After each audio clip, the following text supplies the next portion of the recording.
Hi, everybody. Welcome back to the World of Rock. And right now, our special guest and co-host joins us, and it's a pleasure to have Todd Rundgren right here in the World of Rock. Todd, we're all over everywhere across America, and folks know you because of all the things you've done. You just got so much talent, but now you've gone and done something that you hadn't done before, a new album that's what do you call it, a live studio album? Well, as a matter of fact, I've done this before, but it's the first time I've done a whole album this way. Something, anything. The fourth side of that album was all done live in the studio. Right. Okay. And it wasn't as if I was trying to imitate that, but that sort of at least gave me the confidence to know that it was possible to do. We spent a lot more time on the songs in this than we did on the ones in Something Anything. They were just kind of whipped off really fast. We did 3 in an afternoon, I think, on that album. Most of the songs on this took about 8 hours or 10 hours to do. Now, the title Nearly Human is related here, I think in your terminology, to what's going on. I just read a line the other day, which this is even better. There are no more young people. It's people who are alive and people who are dead. That was a quote from David Bowie. Uh-huh. There's no more teenagers. You're either alive and active or you're dead, and everybody's together. Well, maybe he's just trying to increase the size of his demographic. Right, or decrease it. I don't know, but... How about Nearly Human? That's a good title. Well, it's... I suppose, first off, most people think that it has something to do with the way the record was done, and I suppose that it does have something to do with that. I think the title, all both words of it came to me while we were listening to a playback at one point, and just kind of musing on the fact that we had just sort of played it all live. We hadn't overdubbed anything or programmed any machines to come up with the final product, but I have other meanings as well. I never. If it only had one meaning, it wouldn't be cute enough for me. I have to be clever and devious. It's just because that's the kind of person I am, I guess. Todd Rundgren, who is, we're going to have to cover. It might be the rest of the show. So many people as a producer, and as a producer, you also have to be, I guess, everyone's musician, so that you understand that person and maybe want to go somewhere with them. Now, when you're dealing with yourself and then you have someone on the album with you, for instance, the first track that we've received, For the Want of a Nail, interesting title all by itself, but Bobby Womack? Why not? That would seem like the first choice. Is he an old friend? As a matter of fact, I hadn't met Bobby before. Really? Before I spoke to him about things. Yeah.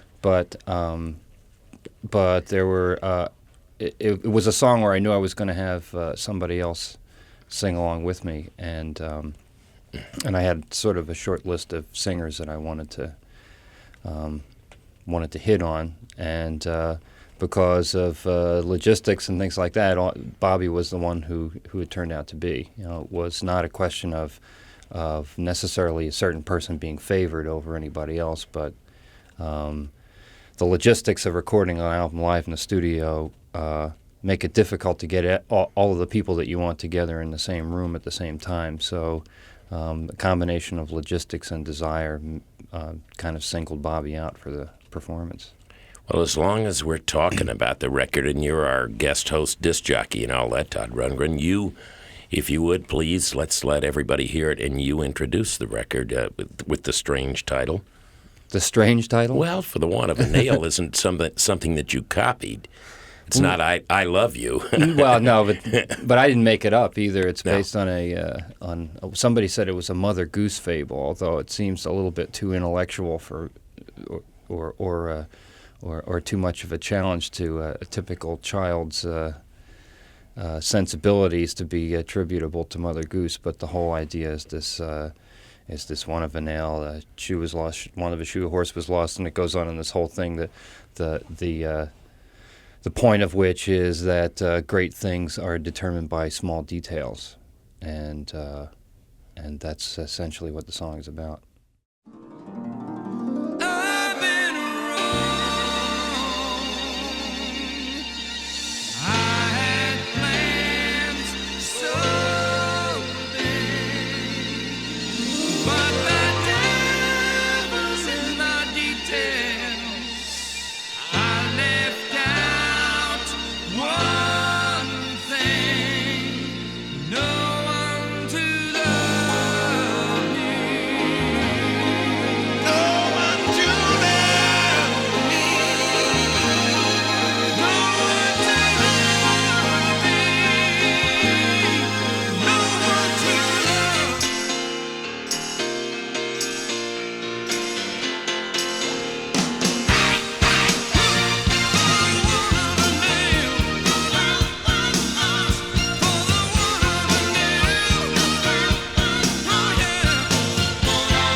Todd Rundgren, our special guest here on the World of Rock, and we have heard the new song from Nearly Human, For the Want of a Nail.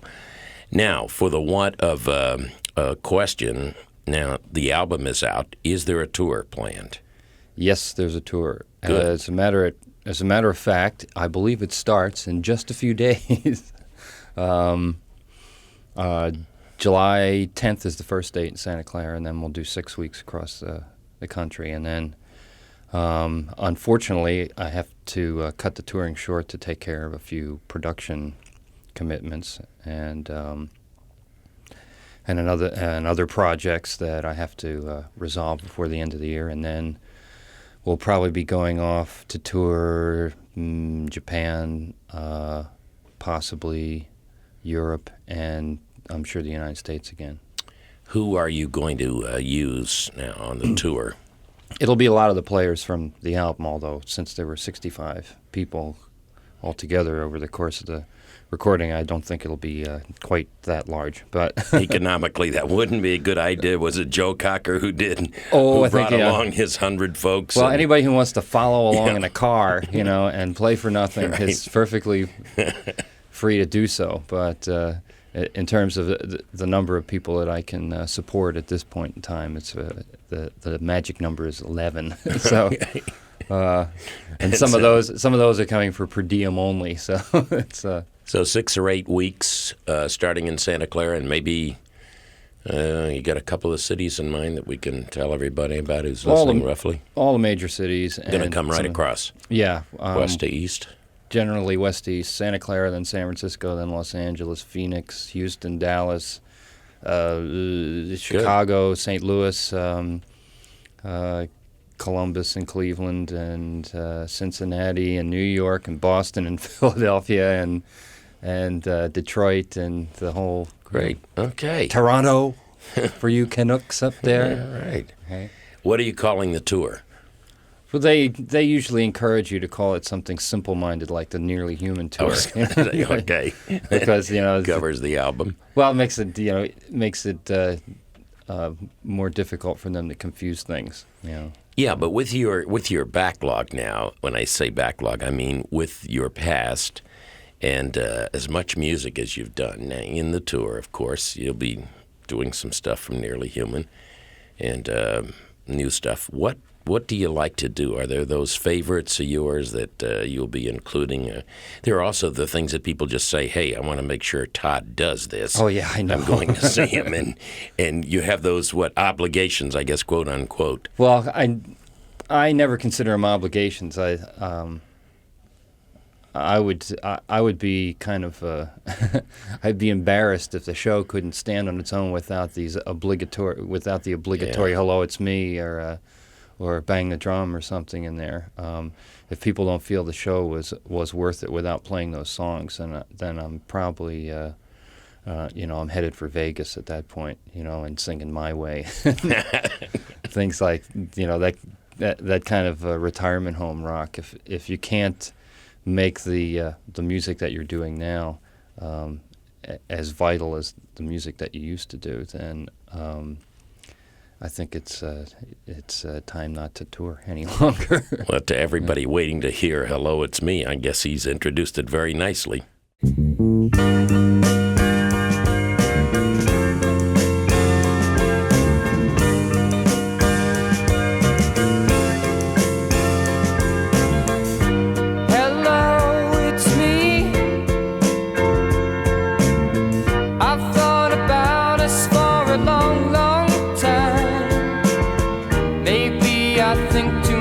But something's wrong.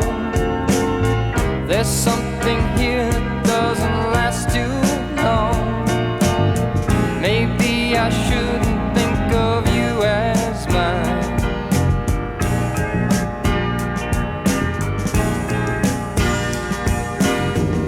Seeing you or seeing anything as much as I do, I take for granted that you're always there. I take for granted that you just don't care. Sometimes I can't help seeing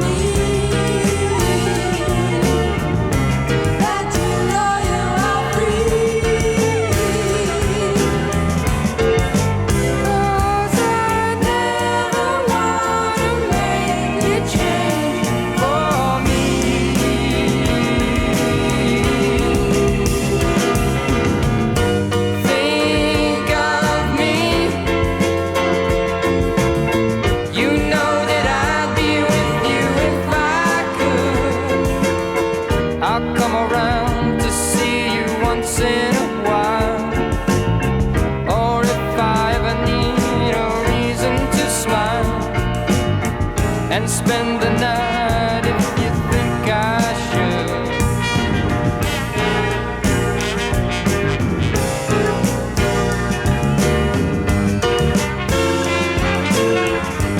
It's important to me that you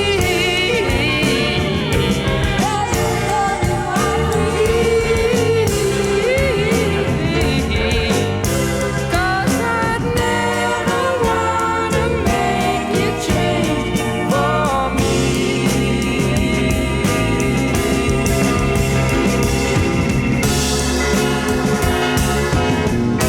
Think of me, you know that I'd be with you if I could. Come around to see you once in a while, or if I ever need a reason to smile, and spend the night if you think I should.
We are on the World of Rock, and our special guest and co-host this hour is Todd Rundgren, who's out with a spanking new album, Nearly Human, and as we were talking about, a spanking new tour, although the tour is going to be quick because of other obligations, as you mentioned, Todd. But and some of those obligations are, of course, part of your life. You have been a producer extraordinaire, and maybe I'm putting you on a spot, but just maybe if you'll pick one of the many things out that you're kind of proud of and talk about it a little, and we'll play something from that project. The many things. Let me see Yeah, now. Well, I don't know how many. many things are out currently, because I've kind of cut back on my, at least until fairly recently, I cut back on my production to about one album a year, because I just wanted to be more selective and concentrate a little bit more on the projects that I did, rather than having to to cram so many into the time that's available to me. So the most recent thing, I'm working backwards now. Probably the most recent thing was The Pursuit of Happiness. That was last year's album, and then the year before that was Bourgeois Tagg Yo-Yo album. And then the year before that was XTC Skylarking, and then I can't remember the year before that. So I suppose something for many of those albums. As a matter of fact, one of the things that I'm going to be doing in the fall is the second Pursuit of Happiness album, so maybe they deserve another spin.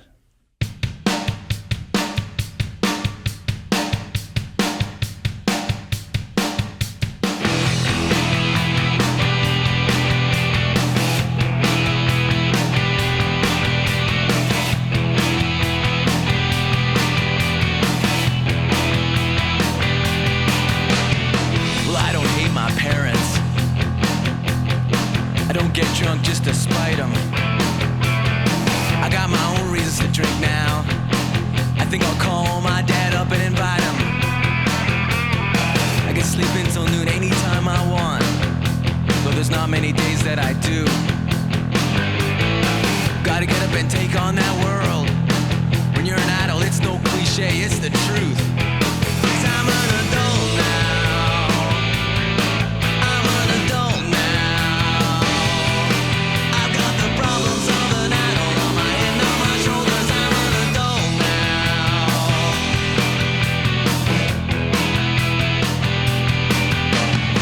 Why don't even look at young girls anymore? People will think I'm some kind of pervert. Adult sex is either boring or dirty. Young people, they can get away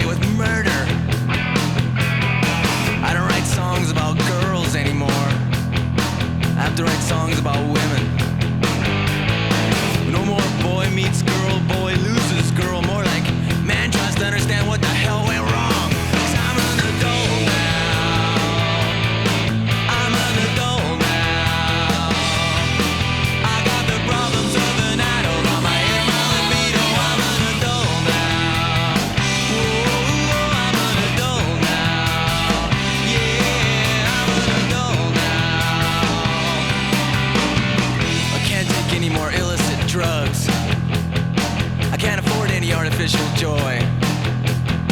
I'd sure look like a fool, dead in a dish somewhere with a mind full of chemicals like some cheese-eating high school boy. 'Cause I'm an adult now.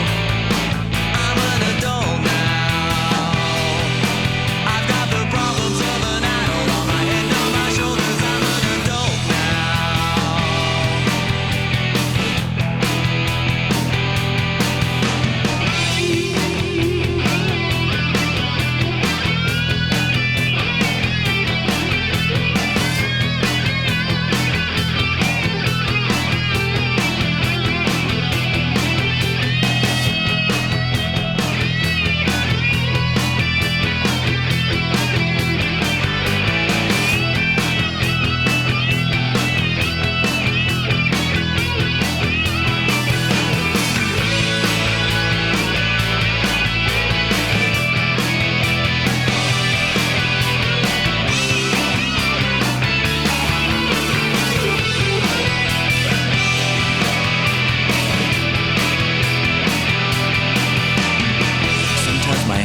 And sometimes my stomach hurts, and I guess that it won't be long before I'm sitting in a room with a bunch of people whose necks and backs are aching, whose sight and hearing is fading, who just can't seem to get it up.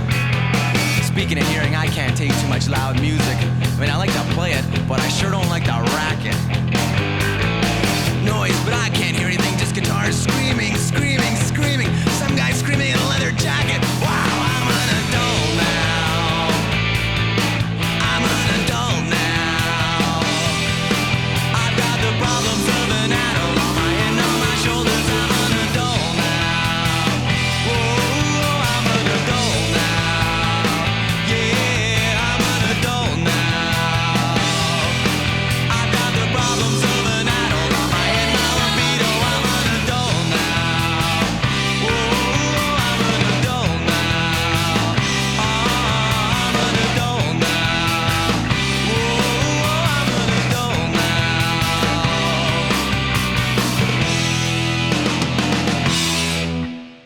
World of Rock, for everybody out there who loves rock music. Our special guest in this hour is the talented Todd Rundgren, who is bouncing around and finally coming back to doing something Todd Rundgren.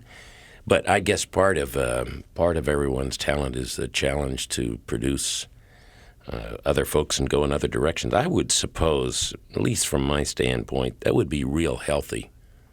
You know, so you're not in one thing, the thing that's on your mind. You also have a challenge constantly to work with somebody. I think that's got to be that.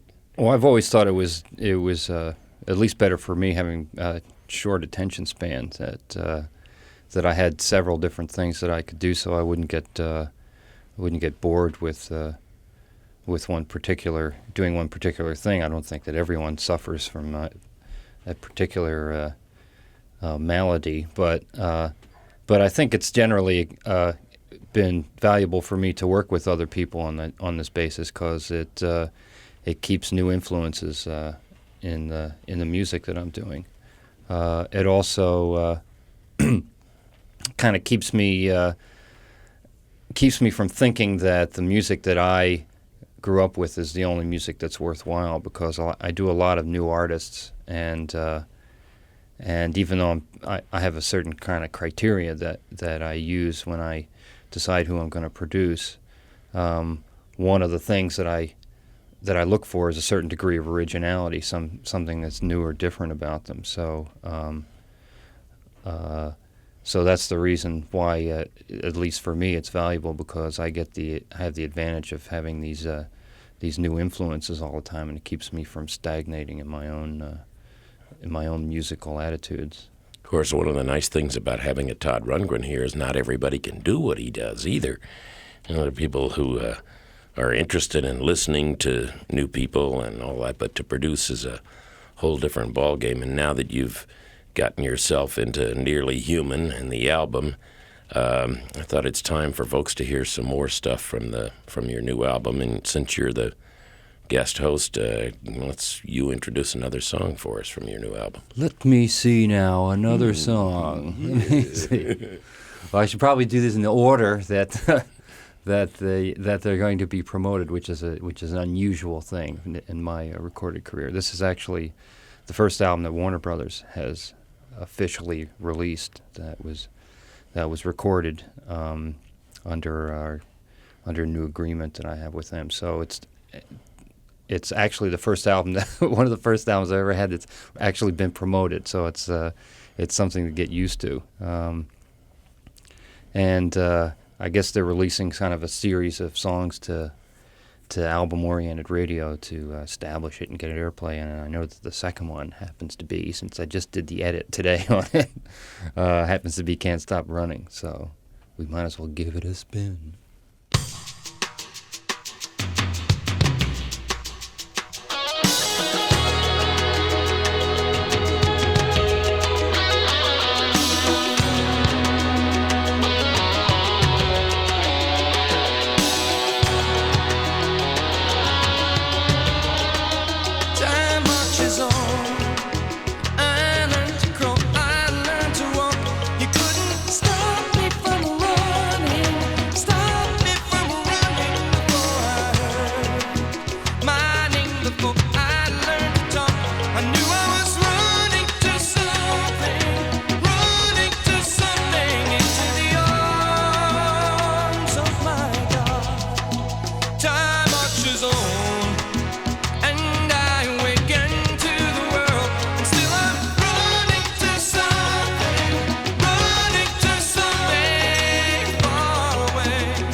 I start to fall, and now I'm running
It's a little different than Bearsville and Rhino and. Well, Bearsville was Albert Grossman's label, and he used to take all the money that he got from his licensees and build restaurants instead of promoting records, or buy real estate, instead of promoting the records that were on the label. So yeah, he's kind of a legend, although it's over. But he certainly did some interesting things. I'm sure everybody. Ooh, yeah. Well, we don't want to get into the interesting things he did. No. Whatever we're doing now is definitely not going to be in there. Although we could talk about everybody from Clive Davis. There have been a lot of bank robbers in our business. Whoops. And banditos. Cradle robbers. Yes, and all those things. Plus, when we come out of this, I think we ought to go into another mention of the tour, and also with the new stuff, another thing that he might be doing besides, let's say, Bang later. So we'll pick out another. You want to go all the way back to the beginning and find out about the Nazz and how that all got started? You're scaring me. You're scaring me now. You mean for Philadelphia? Why not? They weren't the only ones that did the Nazz. I mean, they like to think they were. Philadelphia always starts everything since High Lit used to play records. After we started them.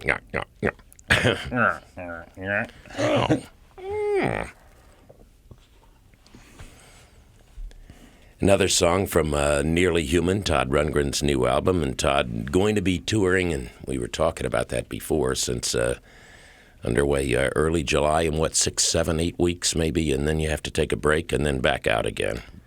Yeah, but it won't be back out. Probably won't be back out in this country. Back out over there, right? It'll be back out over in Japan and Europe and everything. Japan and Europe, I think. Great. Yeah. But you are going to hit a lot of America. It's been a while. Yeah. We've been waiting. Well, we'll see what happens. It'll probably be a lot of touring once I get these other commitments done. Of course, if the record doesn't last that long, there won't be any point. But if the record survives the next 6 months or whatever, which is a long time, I suppose, then I'll be touring this country again. Well, you still look like a kid, but I'm going to just take you back a couple of years. You're really in great shape. And I know Philadelphia likes to take credit for Nazz. I don't know why. Did Nazz in your early part to start Philadelphia, or was it New York, or was it just kind of a combination? The band got together in Philadelphia. That's why. We were all musicians from Philadelphia, but we didn't actually make it in Philadelphia. We played a couple of local gigs, and then we sort of got discovered by this guy from New York, and he brought us to New York. We all got a house out in Great Neck, Long Island, and lived there and more or less just fought with each other constantly until we managed to get through 2 records, and then the band broke up. So it was about 18 months, I guess, for me. 18 sort of whirlwind months when we did our first record. I can't remember whether it was our first or second record, but we went to England to record it, and when we got there, discovered that our papers weren't in order, and so we had to leave and go back to the States, and we went out and recorded in California, and generally just kind of led the high life for about 18 months, and then I quit the band, and I decided that I really didn't like. I didn't like the business that much. I liked making music, but I didn't like the business that much, so I just wanted to stick to making records. I didn't want to have to go out and be poked and prodded at and stuff. So that's when I started producing records. It was right after the Nazz. In that early time, was there something that a song that you want to play now that stays with you and stays with your crew on tour, and that you like to do, that's early Todd Rundgren? Early me. Early Todd. Well, we're not talking about the Nazz, are we? No. We don't do any Nazz songs. I've heard people do them. But when you got out of there and started concentrating and all, and well, let me see now. What is first, second album, something like that? First album had some kind of the goofy song on it that got bomb threats from feminist groups, because they misinterpreted the lyrics. But by his second album, I guess. That all seems early to me. That's 1970, 1971. That's almost 20 years ago. So, so from my standpoint, it's definitely early on. Something Anything is early on, as far as I can tell. So. Yeah, and it's something nice too. Let me see now. Why don't we play something from Something Anything? How about Couldn't I Just Tell You?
Well, Todd Rundgren is our special guest here on the World of Rock, and we're playing some stuff from the new album, and we're playing some memories, too, which, of course, Todd will be doing when he's on tour very shortly, and in your neighborhood, too, because, as he said, it's going to start in Santa Clara on the West Coast and come all the way to New York and Boston and Philly, and in between the South and the Midwest. And yeah, I think the last date will be in Atlanta around the 25th, 26th of August.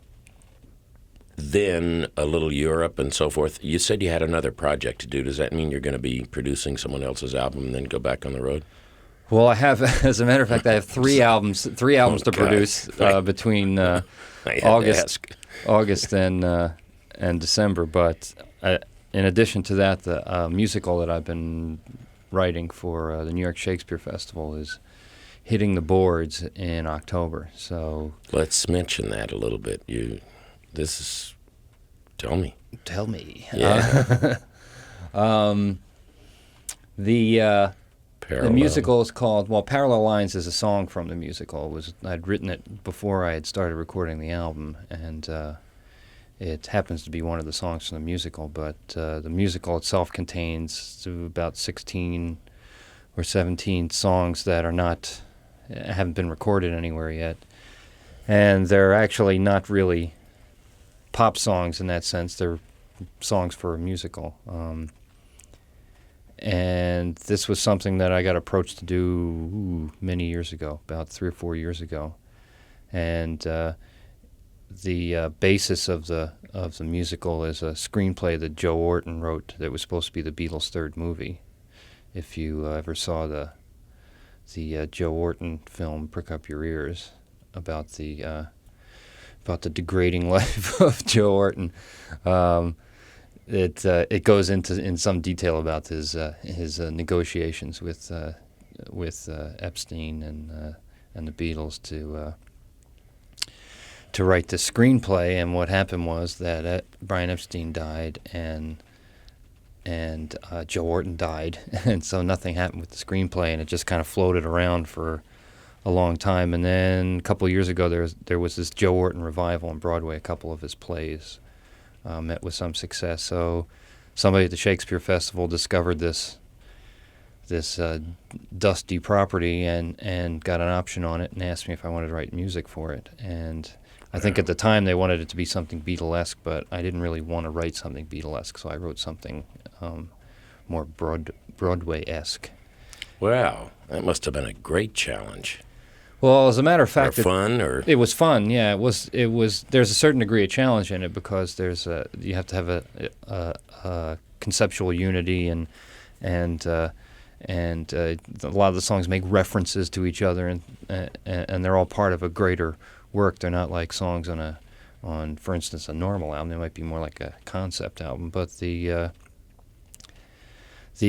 reason why it was kind of not difficult for me is because when I was growing up, my father didn't really like what we call pop music. He listened only to classical music and Broadway shows, and that's the only kind of music that I heard around the house. So the general form of it was pretty familiar to me when I sat down to do it, so it wasn't a problem. So you had a background. I mean, would that be things, the famous things, South Pacific, yeah, those Carousel, kind of things. Yeah, Oklahoma? I don't recall that he listened to West Side Story, but I think that was a little bit too hip for him, But it was the things. Wow, like he that. didn't get into hair then at all, did he? No. Well, I didn't get. I wasn't really much into hair. I've never been into the rock musical concept because. Broadway is Broadway. Well, I guess. in a there's certain a way, type of music. Yeah, I think that in too many cases it's just an attempt to pander to a different kind of audience rather than go to the drudgerous work of trying to write in what can be a very challenging kind of form. So. And you got into this now. There must be a target date or a rough target date for this project to hit Broadway. I mean, well, is it a year off or? It's off Broadway now. So the procedure, as I understand it, is they go off Broadway and see how successful it is, and if it's hugely successful, and somebody says here is a rider truck full of money, then they take it to Broadway. So. It goes kind of a step at a time. Only kind of people lucky enough to go directly to Broadway are Legs Diamond. Yeah, well, so Legs kind of got crippled a little whoops. too. Yeah. Sorry, Peter. Heard it broke a leg on Broadway. Well, it's maybe better that way. Maybe it's better. That the musical starts off Broadway and earns its wings somehow. Well, what we're really saying, folks, is that the life of Todd Rundgren is more than interesting, and you've certainly... We haven't even gotten into computers yet. Busy bee. And also now, wait, what about the CDs now? Hasn't Rhino issued a whole thing of, is it the best of yeah, well, it's the sort of... category? It's I guess it's best of. It's not greatest hits because most of the songs were never hits. They were never released as singles. But it's a fairly good compilation. The great thing about Rhino Records is they're really a very artist-oriented label. They're not run from some accountant's office at the head of the conglomerate hierarchy. They get very involved, and they get the artist involved, even though these are reissues that didn't involve any additional recording. They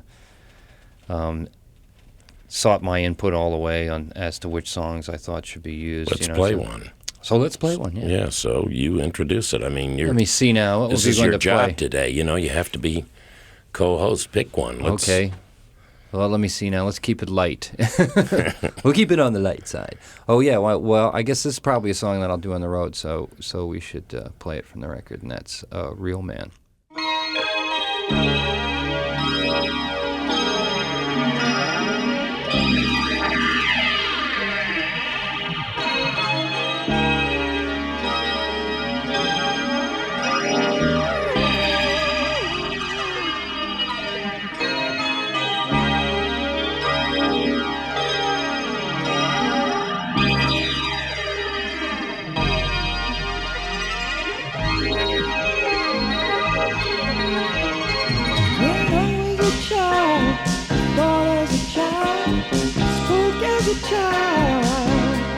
I didn't know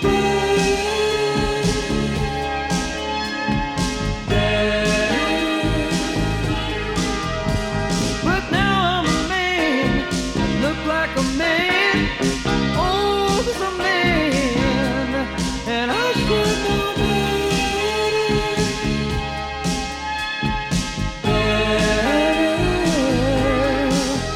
got my head in the sky, and my mind knows what it wants, but my body just drags me down. And my world is something you can't see, but it's still very real to me. You can find it in the hole where I keep my soul. There it is, down inside me. There's a real man, a real man. Forget about my body and be a real man.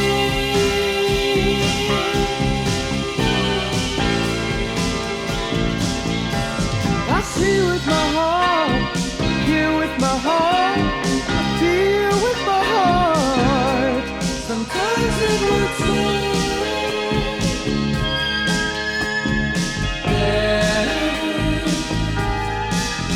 and some so-called friends put me down, and they pity me for trying. That emotion push me around, but the vision shines on it all. It will shine when we all are gone, and I'd like to have a little sparkle while I'm here.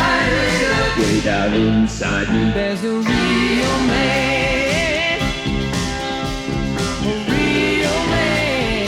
Forget about bad feelings and be a real man.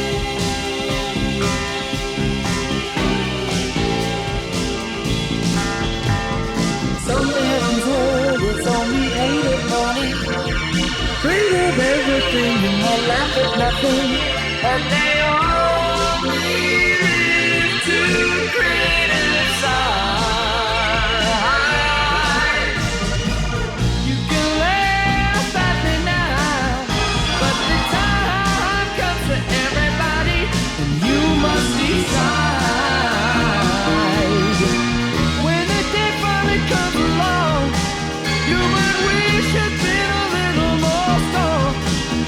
Then you wake up in the morning crying, oh my God. There it is, down inside me. It's a real man, real man. Got to grow up sometime, be a real man, real man. Some of them slings and arrows, be a real man.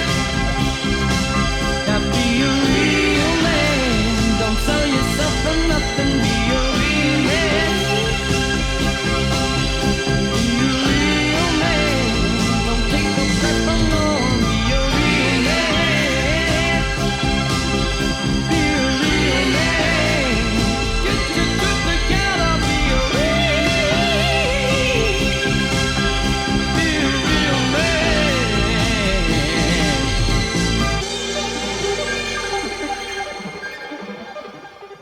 Todd Rundgren is our special guest and co-host on The World of Rock. We're talking about a special project that you've been working on that now is in its test phase, and that's the Broadway project. And Parallel Lines, maybe we should make sure everybody gets to hear that, since it's probably included in the album like and all.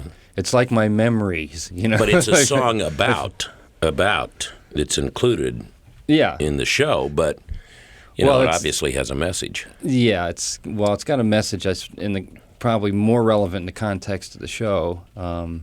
It was the first song that I recorded for the album. At the time I recorded, I wasn't absolutely sure I was going to use it, but everybody likes the song so much that it's included, and it's probably going to be the first like real commercially available single. So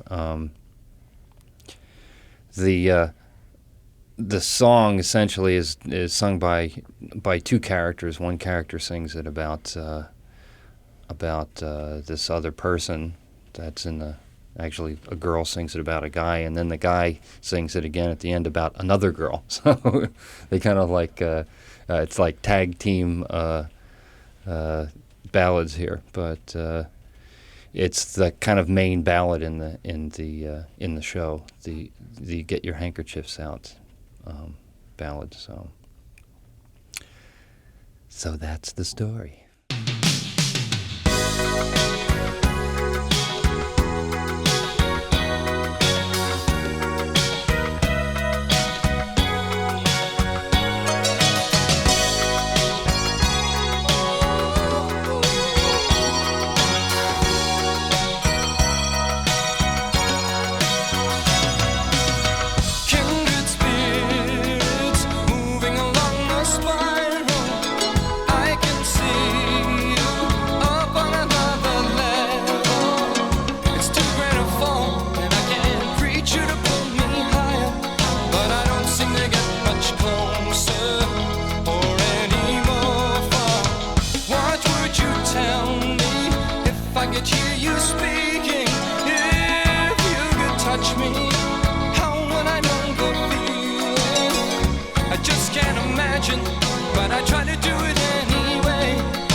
So I never wanted to be famous, though. I wanted to make records, and it would be a real novelty to be able to make a living off of my own records. I mean, that's why I produce. One of the reasons why I produce is because I never sell enough records to really go beyond what it costs to make them. So it would be really novel to make a living off my own music, although I don't know, that might be, maybe I'm selling out. No, it's, just for, just to have a commercial record. But I never really wanted to become famous because that was one of the lessons I learned from the Nazz, is that people just want to, they want to hang around or be close to somebody that they think is famous, or know things about them, or weasel their way into their lives and stuff. And I'm basically a very sort of solitary person who doesn't mind being alone, sometimes enjoys being alone. So I don't really like that kind of pressure, celebrity, and I want to have a normal family life. And so I would just assume that I was never famous. What am I doing this radio show for? This is just going to make me famous, isn't it? So I would just assume, the only reason why I do this, promotional stuff is so that the record will get heard. But hopefully, people realize that it's not because I want to be. I want to be on the cover of magazines and things like that. I would prefer not to be. But you would like to tour. You do. Well, I like to that play. That's because you're a performer. Yeah, it's fun to play, and it's fun to, especially after doing this album. It's a lot of fun to do the music when the pressure of trying to get it absolutely correct is off. It gets to be more fun all the time, and since it's a lot of the people who are on the record, we expect to have a real blast while we're doing it. Of course, a year from now, it may not be such a blast anymore, but at this particular point, it's going to be a lot of fun. Well, then you get to do new things. Something new, yeah. Yes. Yeah. One of the nice things is between what you're talking about, your Broadway project and the new album and the tour and Nearly Human, the new album, and another one or two at least producing projects that you have to do yet and that you want to do, of course. When I say have to, I mean in your schedule. It's real fun talking to you because you are that type of person, always have been. But nice thing is you spend a little time with us so the folks in the world of rock can hear some stuff from the new album and look forward to seeing you. And one of this is about time you did a little touring because everybody needs that. You really do, Private or no, it's fun to go out and perform it live too. Right? Yeah, well, it is great to go out and meet the people who actually have kept me in business all this long. It's like you have a great following. Well, they're really they're not really huge, but they're really sort of faithful. And yes, with respect. Yeah, they're great. I wouldn't be if I ever do have a hit record, it's because of them. It's not because of me. I mean, certainly a record company has something to do with it, but I probably would have been yesterday's news a long time ago if it wasn't for this hardcore that buys every single record and pesters their friends, and makes sure. But you do have hits because of that. See? Well, no, sometimes. Not number one with a bullet, maybe, but they're hits, and these number people, 80 with an anchor. Yeah. Here we go. Well, I want to thank Todd Rundgren for coming aboard here on the World of Rock and spending some time with us because it's been a long time since I had a chance to talk to you. And when it's good news to talk about with these new projects, then it's something really worth the while. And the album's available in CD and LP and cassette and all that, Todd Rundgren. Nearly Human, and he is too, actually. And why don't almost? I'm working on it. You wouldn't dare get your drums out now, would you? Oh dear! To close things out. Okay, well, we'll have to get the whole audience up here on this table. All right, that sounds good enough.